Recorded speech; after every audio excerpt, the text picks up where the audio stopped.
محترم اور پیارے بھائیوں، اللہ رب العزت کے فضل و کرم سے، رب کریم کی عطا کردہ توفیق سے آج کی اس مبارک محفل میں ہم سب حاضر ہیں۔ اللہ رب العزت ہم سب کی حاضری کو اپنی بارگاہ میں قبول و منظور فرمائے، اور اللہ پاک اس محفل پاک کی برکت سے اس گھر میں اپنی رحمت برکت نازل فرمائے، جیسا کہ گھر کے افتتاح کے سلسلے میں اس محفل پاک کا انعقاد کیا گیا ہے۔ اللہ کریم کی بارگاہ میں دعا ہے کہ اللہ پاک ان کی بخیر و عافیت اس گھر میں شکر فرمائے، اور اللہ پاک ہر قسم کے حادثات سے، حاسدین کے حسد سے، شریروں کی شر سے، بد نظروں کی بد نظری سے، جادوگروں کے سحر سے، ہر طرح کی آفت و بلا سے اہل خانہ کی حفاظت فرمائے۔ اور اللہ کی بارگاہ میں دعا ہے کہ اللہ رب العزت یہ تمام دعائیں ہم سب کے حق میں بھی قبول و منظور فرمائے۔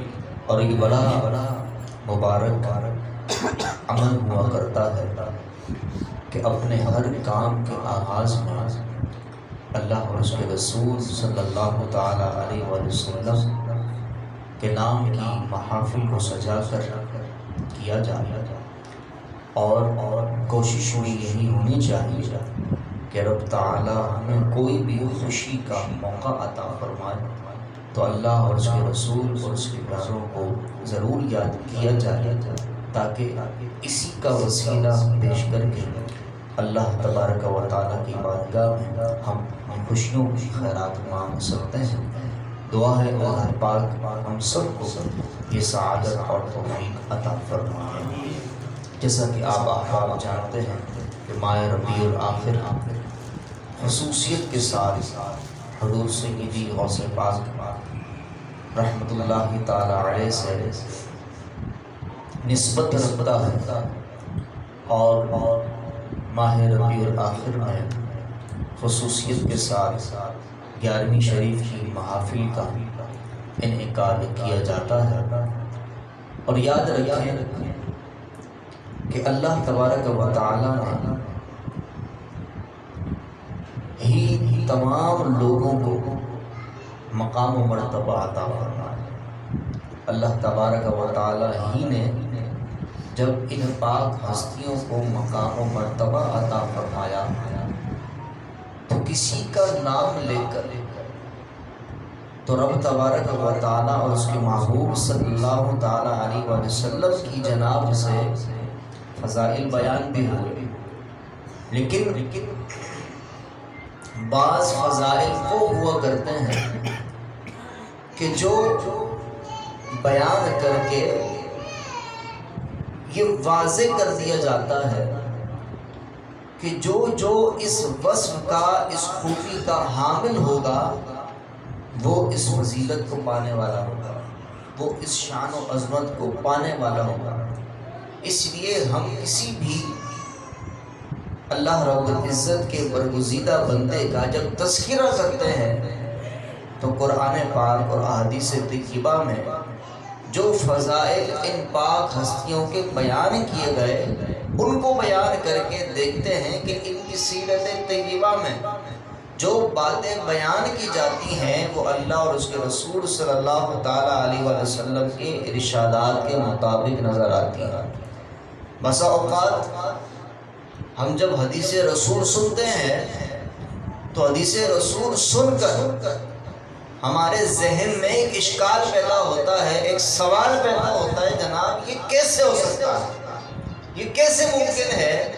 تو اللہ تبارک و تعالیٰ گویا کہ ان پاک ہستیوں کے کردار اور سیرت کے ذریعے ہمیں دکھاتا ہے کہ جو حدیث رسول میں بیان ہوا وہ اس انداز سے ممکن ہو سکتا ہے۔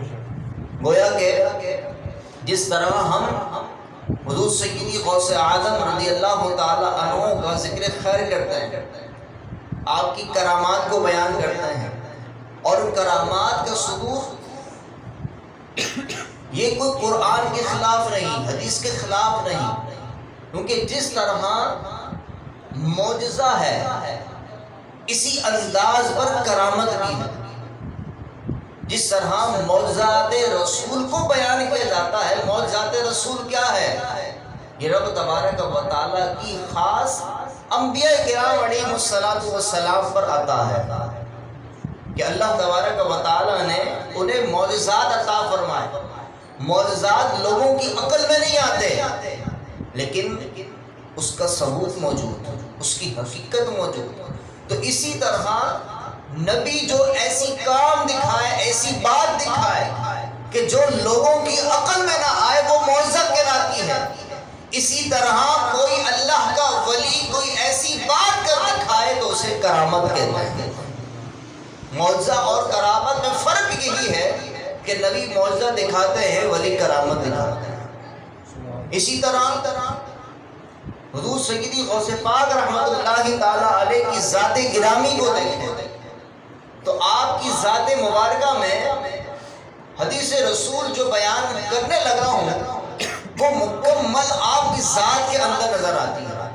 چنانچہ بخاری شریف کی حدیث پاک ہے، حضرت ابو ہریرہ رضی اللہ تعالی عنہ بیان فرماتے ہیں کہ پیارے محبوب فرماتے ہیں، رب فرماتا ہے، حدیث قدسی ہے، پیارے محبوب علیہ السلام نے ارشاد فرمایا کہ رب فرماتا ہے کہ بندہ کوئی بھی کسی ایسی چیز کے ذریعے میرا قرب حاصل نہیں کر سکتا جو مجھے فرائض سے زیادہ محبوب ہو۔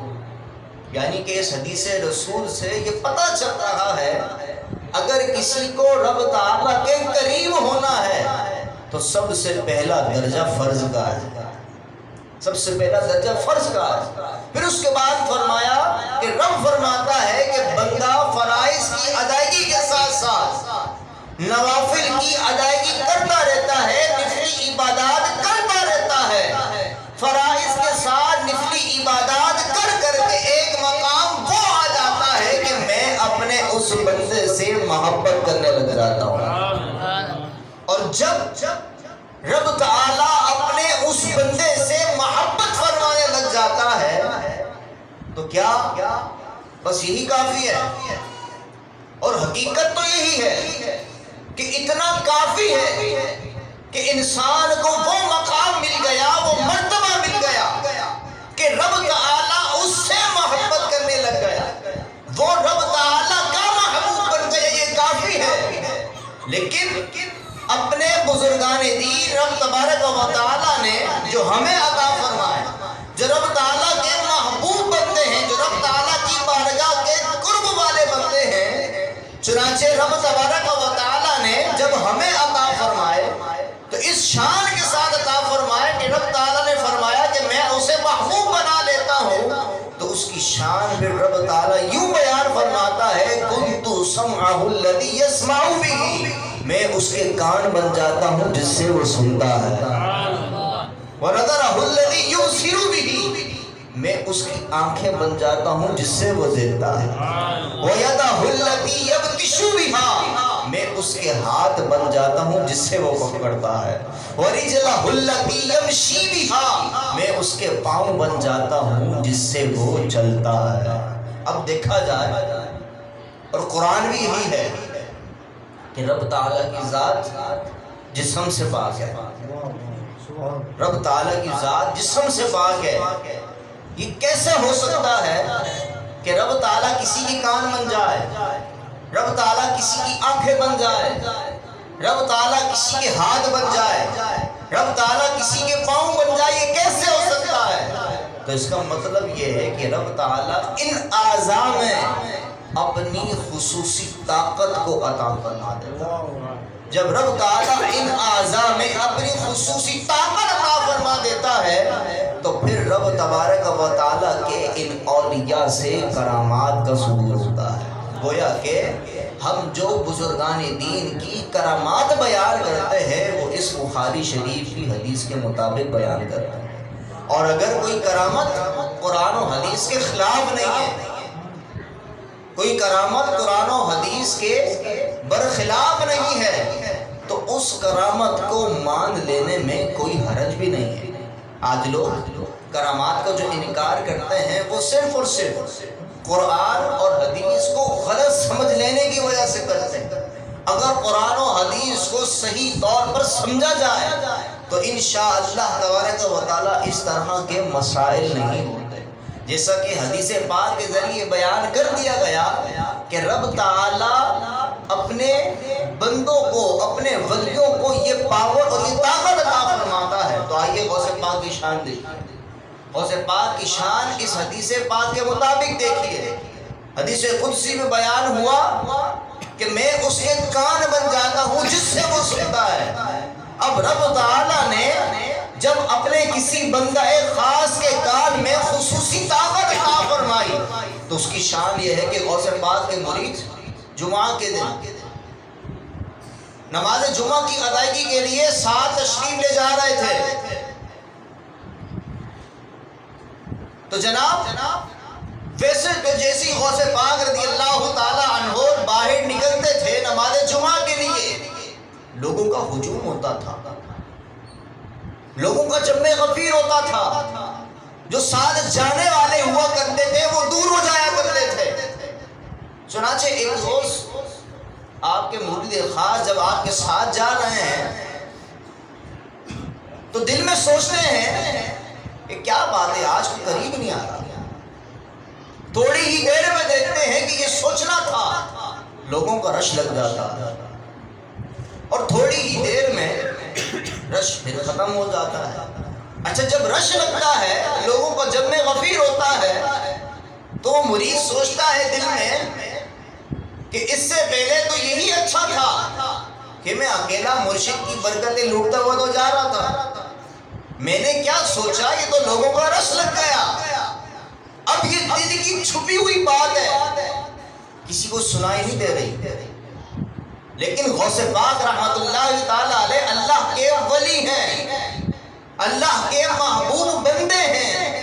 تو رب تعالی کے فرمان کے مطابق کانوں میں خصوصی طاقت جب مل رہی ہے تو دل کی چھپی ہوئی بات کو سن کر یہ اظہار فرما رہے ہیں کہ تم ہی تو کہہ رہے تھے کہ لوگوں کا ہجوم نہیں ہے، تمہاری ہی چاہت تھی کہ لوگ قریب آ جائیں، لوگ قریب آ گئے. یاد رکھو لوگوں کے دل ہماری مٹھی میں ہیں، چاہے تو لوگوں کو خود سے دور کر دے، چاہے تو لوگوں کو قریب کر دے. تو یہ چھپی ہوئی دل کی بات تھی جو غوث پاک رحمت اللہ تعالی علیہ نے سماعت فرمائی.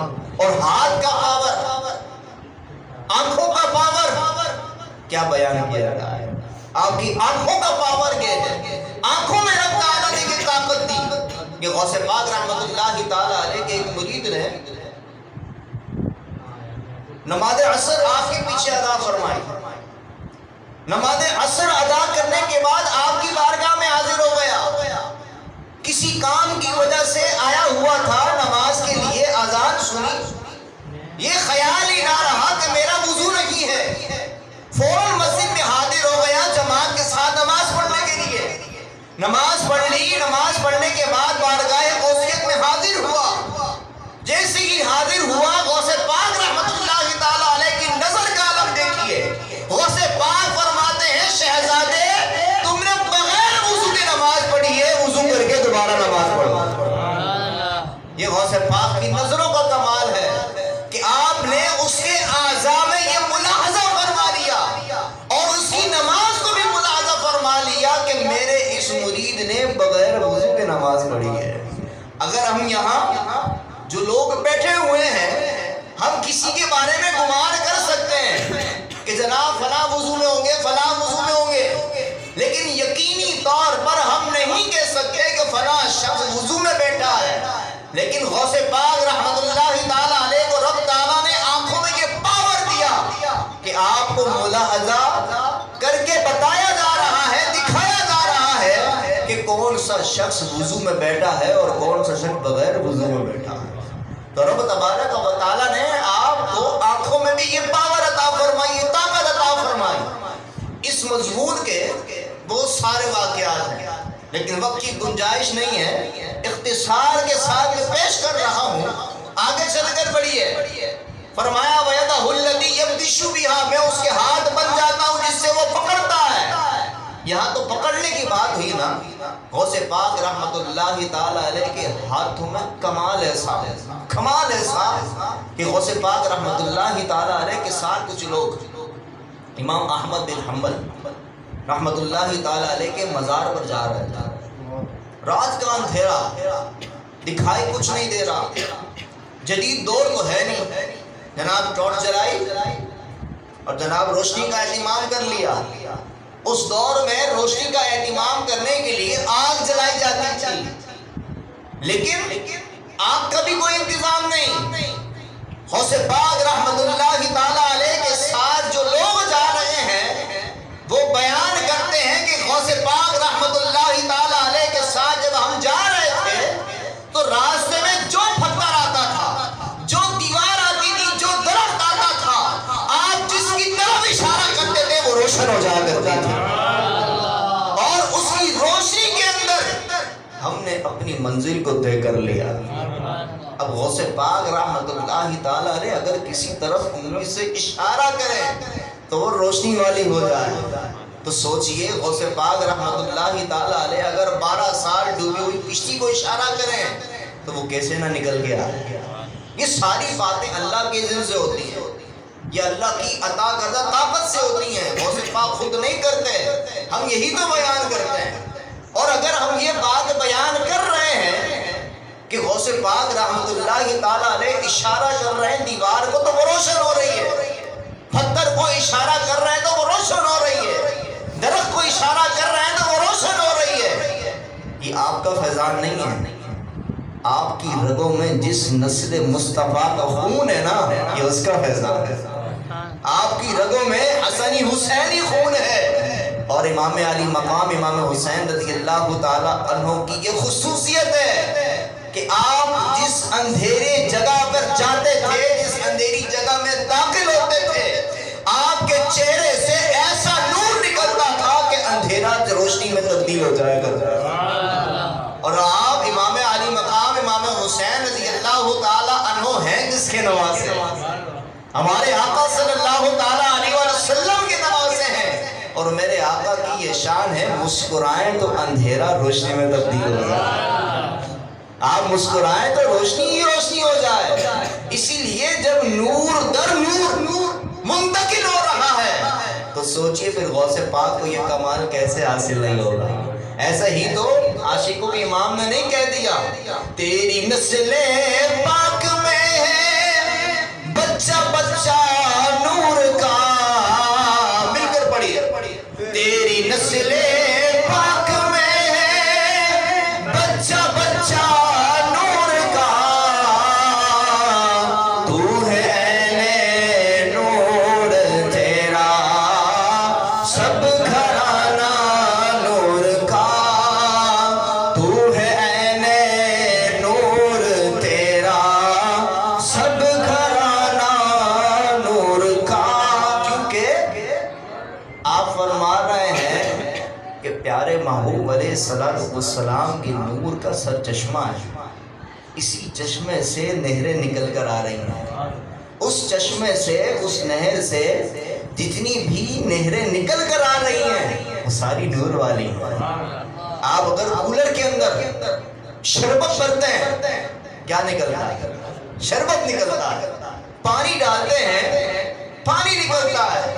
چائے ڈالیں گے چائے نکلے گی. اگر گندا پانی ڈالیں گے گندا پانی نکلے گا. اسی لیے پیارے محبوب علیہ السلام کی ذات نور ہے.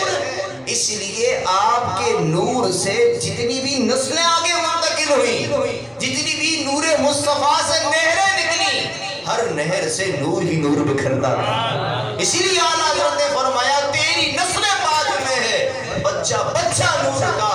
تو ہے عین نور تیرا سب گھرانہ نور کا. اللہ کی بارگاہ میں دعا ہے اللہ کریم ہم سب کو اولیاء کاملین سے سچی پکی محبت نصیب فرمائے اور قرآن و حدیث کو اس کے اصولوں کے مطابق سمجھنے کی توفیق عطا فرمائے. وما علینا الا البلاغ المبین.